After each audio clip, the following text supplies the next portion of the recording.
Friends, എല്ലാവർക്കും happy Christmas and new year. അപ്പോൾ ഇത് ഞങ്ങളുടെ ക്രിസ്മസിൻ്റെ തലേദിവസത്തെ ഒരു വീഡിയോ ആണ് കേട്ടോ. ഞങ്ങൾ രായേഷിൻ്റെ വീട്ടിലോട്ട് പോവാണ്. അവിടെ ചെന്നു, അച്ഛൻ്റെ അമ്മയുടെയും കൂടെ കേക്കൊക്കെ മുറിച്ചു. അവർക്ക് കേക്കൊക്കെ കൊടുക്കാൻ പോയതാണ് ഞങ്ങൾ. അതിന് ശേഷം കുഞ്ഞുങ്ങളെ അവിടെ നിർത്തിയിട്ട് ഞാനും രായേഷനും കൂടെ നമ്മുടെ ക്രിസ്മസിൻ്റെ തലേ ദിവസത്തെ ഒരു ഷോപ്പിംഗ് എന്ന് പറയത്തില്ലേ, അങ്ങനെ ഇപ്പോൾ ഓണത്തിൻ്റെ തലേ ദിവസം ഉത്രാടപ്പാച്ചിൽ എന്നൊക്കെ പറയുന്ന പോലെ ക്രിസ്മസിൻ്റെ തലേ ദിവസത്തെ ഒരു ഡെക്കറേഷനും കാര്യങ്ങളൊക്കെ മേടിക്കാനായിട്ട് ഞങ്ങൾ പോവുകയാണ്. ഞങ്ങൾ അങ്ങനെ ഡെക്കറേഷനും കാര്യങ്ങളൊന്നും ചെയ്യത്തില്ല, പക്ഷേ ഇത്തവണ നമ്മുടെ പൊന്നുകുട്ടിയും കണ്ണങ്കോട്ടനും അവരുടെ ഒരു സന്തോഷത്തിന് വേണ്ടി ഞങ്ങൾ ക്രിസ്മസ് ഒക്കെ ഒന്ന് ഡെക്കറേഷൻ ചെയ്യാമെന്ന് വിചാരിച്ചു കേട്ടോ. ഒരു പുൽക്കൂടൊക്കെ ഒന്ന് സെറ്റ് ചെയ്യാം, ഒരു ട്രീ ഒക്കെ സെറ്റ് ചെയ്യാമെന്നൊക്കെ വിചാരിച്ചിരിക്കുകയാണ്. അതിനുവേണ്ടി ഞങ്ങൾ കടയിൽ കയറി. ഒരു കടയിലല്ല കേട്ടോ, ഏകദേശം ഒരു 3-4-5 കടയിൽ കയറിയെന്ന് പറയാവേ. കാരണം എന്താണെന്നറിയാവോ, ഒരൊറ്റ കടയിൽ ഞങ്ങൾ ക്രിസ്മസ് ട്രീ ഉണ്ടാക്കാനായിട്ടൊരു പച്ച സാധനം മേടിക്കണം. അതെ, ഈ സാധനം ഇതിങ്ങനെയല്ല ഞങ്ങൾ ഉദ്ദേശിച്ചത്. ഒരു പച്ച നിറത്തിൽ ഇങ്ങനെ ചുറ്റി വെക്കുന്ന ഒരു സംഭവമാണ് കേട്ടോ. ഈ ഇടയ്ക്ക് ട്രെൻഡിങ് ആയിട്ടുള്ളൊരു സംഭവമായിരുന്നു ക്രിസ്മസ് ട്രീ എങ്ങനെ ഉണ്ടാക്കാമെന്ന്. പക്ഷെ എന്ത് ചെയ്യാനാണ്, നമ്മുടെ ചേർത്തലയിൽ ടൗണിൽ കടകളിലും ഈ പറഞ്ഞ ക്രിസ്മസ് ട്രീ എന്ന് പറഞ്ഞ സാധനത്തിനുള്ള പച്ച കിട്ടാനില്ല കേട്ടോ. പിന്നെ ഞങ്ങൾ ഉള്ളത് വെച്ച് അഡ്ജസ്റ്റ് ചെയ്ത് അങ്ങ് സെറ്റ് ചെയ്യാമെന്ന് വിചാരിച്ചു. അങ്ങനെ ഞങ്ങൾ ഏകദേശം ഒരു 3-4-5 കടയിൽ കയറിയിട്ടും ഒറ്റ കടയിലും പച്ചയില്ല. എല്ലാ ആളുകളും ഈ ക്രിസ്മസ് ട്രീ ഉണ്ടാക്കാനായിട്ടുള്ള പച്ച സാധനവും തപ്പി നടപ്പായിരുന്നെന്നാണ് എനിക്ക് തോന്നുന്നത്. എല്ലാ കടകളിലും തീർന്നു. അതിനുശേഷം ഞങ്ങൾ രായേഷിൻ്റെ വീട്ടിൽ വന്നു. പണ്ട് ഞങ്ങളുടെ കല്യാണം കഴിഞ്ഞ സമയത്ത് ഞാനും രായേഷനും കൂടെ ഫസ്റ്റ് ക്രിസ്മസ് ഞങ്ങൾ ഇതണക്ക് പുൽക്കൂടൊക്കെ ഉണ്ടാക്കിയായിരുന്നു കേട്ടോ. അതിൻ്റെ കുറച്ച് ഈ പറഞ്ഞ ഉണ്ണിയേശും സാധനങ്ങളൊക്കെ ഉണ്ടായിരുന്നു കുറച്ച്. അതൊക്കെ അതുപോലെ സൂക്ഷിച്ച് രായേഷിൻ്റെ വീട്ടിൽ വെച്ചിട്ടുണ്ടായിരുന്നു. പിന്നെ ഞങ്ങൾ വാങ്ങിച്ച സാധനങ്ങൾ ഇതൊക്കെയാണ് കേട്ടോ. ക്രിസ്മസ് ട്രീയിൽ തൂക്കാനായിട്ട് ബൾബ്, പിന്നെ കുറേ എന്തൊക്കെയോ ബോള് പോലത്തെ സംഭവങ്ങൾ, അങ്ങനെ കുറേ ഡെക്കറേഷൻസ് വാങ്ങിച്ചു. ഏകദേശം എല്ലാം കൂടെ 300 രൂപയായി കേട്ടോ. 300-350 രൂപയിലായുള്ളൂ, കൂടുതലൊന്നും ആയിട്ടില്ല. വളരെ ചിലവ് കുറച്ചുള്ള ഒരു ക്രിസ്മസ് ആയിരുന്നു.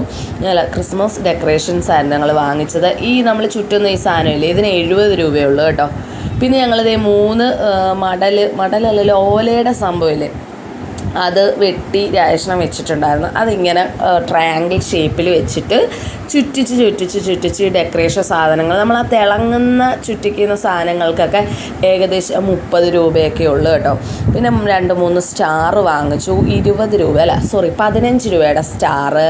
പിന്നെ ബലൂണും കാര്യങ്ങളൊക്കെ ഏകദേശം 30 രൂപ 40 രൂപ റേഞ്ചിലുള്ള മറ്റേ ഈ വർണ്ണം കളറ് ചെയ്തിട്ടുള്ള ബലൂൺസില്ല, അങ്ങനെയൊക്കെയുള്ള ഡെക്കറേറ്റ് ചെയ്യുന്ന ബലൂണാണ് കേട്ടോ. ബലൂണല്ല, ബോൾ പോലൊരു സംഭവം, ചെറിയ ബോൾ പോലെ. പിന്നെ ബലൂൺ 10 രൂപയുടെ ചെറിയ ബലൂൺ. ഞാനത് വീർപ്പിക്കാൻ നോക്കി, പൊട്ടിയൊക്കെ പോകുന്നുണ്ട് കേട്ടോ ഇടയ്ക്ക്.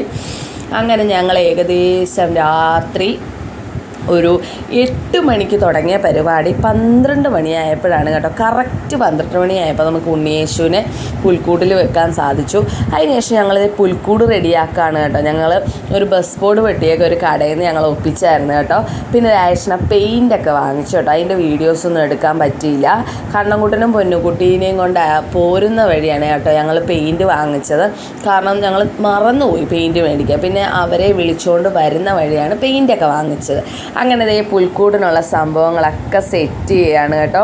നല്ല രസമായിരുന്നു കേട്ടോ. രാത്രിയിൽ ഞങ്ങൾ 4 പേരും കൂടി എന്താ പറയുന്നത്, അടിച്ചു പൊളിച്ചെന്ന് പറയാം. ക്രിസ്മസിൻ്റെ തലേ രാത്രി അടിച്ചു പൊളിച്ചു. സത്യം പറഞ്ഞാൽ നല്ല രസമായിരുന്നു.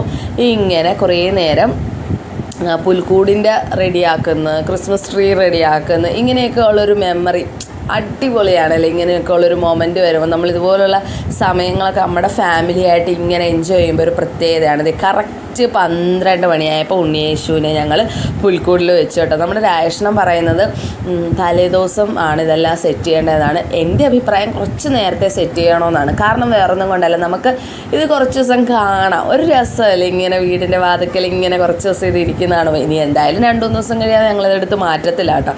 കാണാനൊരു പ്രത്യേകതയല്ലേ.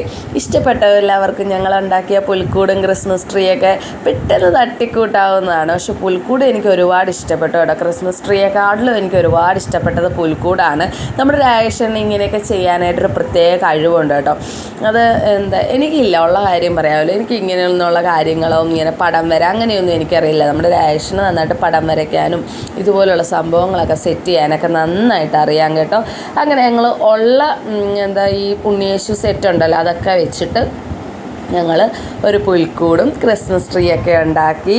അപ്പോൾ ഒരു കുഞ്ഞു വീഡിയോ ആണ് കേട്ടോ. എല്ലാ കൂട്ടുകാരും സപ്പോർട്ട് ചെയ്യണം, ലൈക്ക് ചെയ്യണം, കമൻറ്റ് ചെയ്യണം, ഫ്രണ്ട്സിനൊക്കെ ഷെയർ ചെയ്ത് കൊടുക്കണം. അതേ നമ്മൾ വിൻഡോ ഒക്കെ സെറ്റ് ചെയ്ത് കേട്ടോ. പുൽക്കൂടിനകത്തൊരു ചെറിയ വിൻഡോ ഒക്കെ സെറ്റ് ചെയ്തായിരുന്നു. ആ വിൻഡോയിൽ കൂടെയൊക്കെ നമ്മുടെ ഉണ്ണിയേശുവിനെ കാണുമ്പോൾ ഒരു പ്രത്യേക ഭംഗിയല്ലേ. അപ്പോൾ ഇത്രയൊക്കെയുള്ള വീഡിയോ. ബായ്.